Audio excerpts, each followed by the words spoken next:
Pembahasan kita kali ini adalah menghitung pH asam dan basa kuat.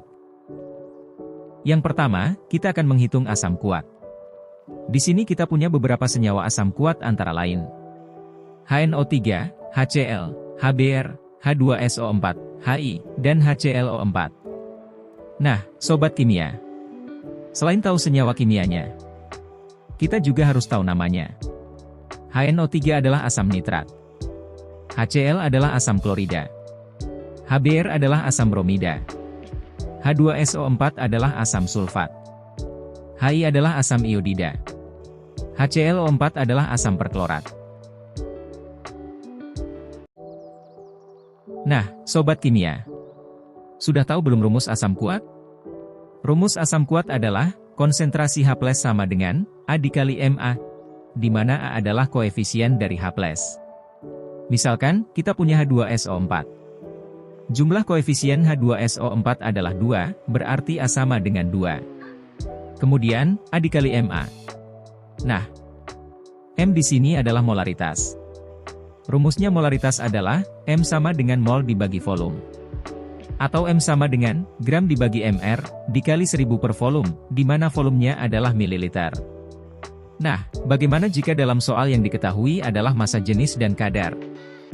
Maka rumus yang digunakan adalah M sama dengan persen dikali rho dikali 10, dibagi mr, di mana persen adalah kadarnya, dan rho adalah massa jenisnya. Oke sobat, kita lanjut.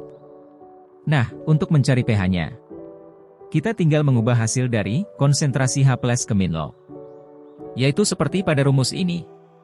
Selanjutnya, kita coba hitung pada contoh soal berikut. Jika 100 ml H2SO4 0,003 m, berapakah pH-nya? Karena di sini satuannya sudah dalam bentuk m atau molaritas, maka volumenya sudah tidak berpengaruh lagi. Kapan volume akan berpengaruh? Jika satuannya dalam bentuk mol, maka akan dihitung dengan rumus ini untuk mencari M-nya. Nah, apa saja yang diketahui dari soal tersebut? Yaitu A sama dengan 2 karena H pada H2SO4 ada 2. Dan M-nya sama dengan 0,003 kita ubah menjadi 3 kali 10 pangkat min 3. Maka akan kita hitung dengan rumus ini. Kemudian, kita tinggal masukkan yang diketahui ke dalam rumus. 2 dikali 3 kali 10 pangkat min 3 sama dengan 6 kali 10 pangkat min 3. Kemudian, kita cari pH-nya dengan dilogkan. pH sama dengan min log 6 kali 10 pangkat min 3. Maka hasilnya adalah pH sama dengan 3 min log 6. Kita coba ubah soalnya. Jika H2SO4 sebanyak 2,5 gram dilarutkan sampai volume 500 ml. Berapakah pH-nya?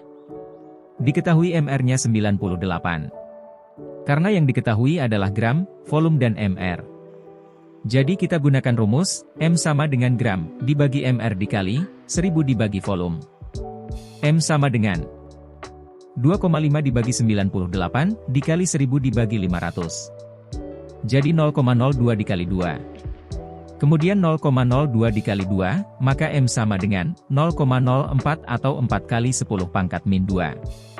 Sudah didapat M-nya, lanjut mencari pH dengan rumus konsentrasi H+ sama dengan A dikali Ma, A-nya adalah 2. Sedangkan M-nya adalah 4 kali 10 pangkat min 2. Maka 2 dikali 4 kali 10 pangkat min 2 sama dengan 8 kali 10 pangkat min 2. Selanjutnya, dicari pH-nya.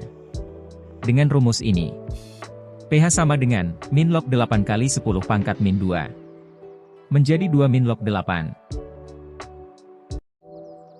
Kemudian, jika mencari basa kuat. Jika asam kuat rumusnya pakai H+, maka basa kuat rumusnya adalah konsentrasi OH- sama dengan B dikali Mb. Nah, contoh basa kuat adalah NaOH dan CaOH 2 kali. Kalau NaOH, B-nya sama dengan 1. Sedangkan CaOH 2 kali. B-nya adalah 2. Perhitungannya sama dengan asam kuat. Setelah didapat konsentrasi OH-nya, dihitung dulu pOH-nya. Setelah didapat pOH-nya, barulah dihitung pH-nya. Dengan rumus, pH sama dengan 14 dikurang pOH, kemudian kita coba hitung pada contoh soal berikut. Jika NaOH 4 gram dilarutkan sampai volume 200 ml. Diketahui mR-nya 40. Berapakah pH-nya? Diketahui masanya 4 gram, V-nya 200 ml, MR-nya 40, dan B-nya 1. Kemudian dihitung menggunakan rumus ini. Didapatkan M sama dengan 0,5 atau 5 kali 10 pangkat min 1. Selanjutnya, dihitung menggunakan rumus ini. Didapatkan hasil, konsentrasi OH- sama dengan 5 kali 10 pangkat min 1. Nah, di sini kita hitung pOH-nya lebih dulu. Kemudian setelah itu, baru dihitung pH-nya, dengan perhitungan pH sama dengan 14 dikurang pOH, didapatkan hasil 13 min log 5.